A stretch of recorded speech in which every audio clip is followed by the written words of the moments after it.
Salut, le fameux salut. Alors aujourd'hui, je voulais partager avec toi une nouveauté par rapport au permis de conduire vis-à-vis des nouveaux arrivants. Tu vois, je suis sur le site de la SAC, la Société d'assurance automobile du Québec. C'est écrit en arrière de moi, modification apportée au règlement sur les permis. Ceci dit, c'est à partir du 5 juin, donc on va aller regarder c'est quoi les ajustements en question. Alors, pour comprendre de quoi il s'agit, je vais te rappeler brièvement que effectivement, quand tu arrives ici au Québec, tu as deux possibilités. Soit ton pays a une entente avec le Québec en matière de permis de conduire, soit ce n'est pas le cas. S'il y a une entente, je vais prendre l'exemple de la France, puisque je suis français et je suis passé par là, tu as quelques mois quand tu atterris en fait sur le territoire canadien pour aller à la SAC, échanger ton permis de conduire qui devient un permis de conduire québécois, moyennant finance. C'est une procédure administrative, tu prends une photo, tu as ton permis, voilà, merci, bonsoir, c'est terminé. À savoir que tes mois d'expérience que tu avais, si tu veux, en France, sont comptabilisés comme si tu les avais faites au Québec quelque part, j'imagine, en tout cas, c'est reconnu.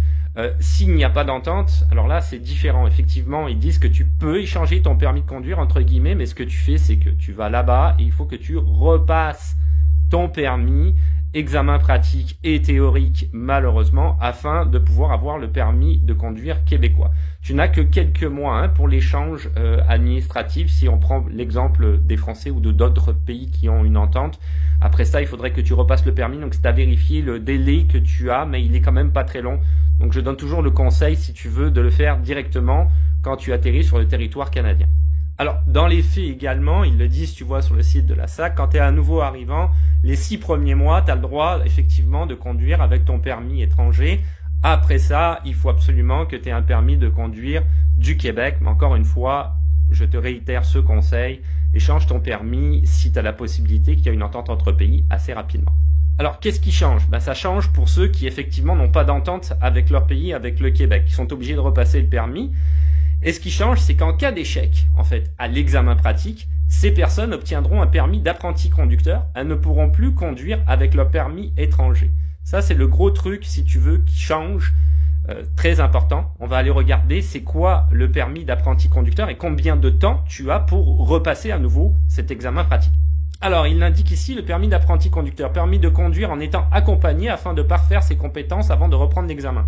Les examens peuvent être repris autant de fois que nécessaire, il n'y a pas de souci. Par contre, tu as un délai minimal de 28 jours qui est requis entre chaque tentative. Ça veut dire que pendant 28 jours, tu vas avoir un permis d'apprenti conducteur où tu es obligé d'être accompagné de quelqu'un. Et on va aller regarder d'ailleurs ensemble, parce qu'ils le mettent juste après, c'est quoi les conditions aussi à respecter.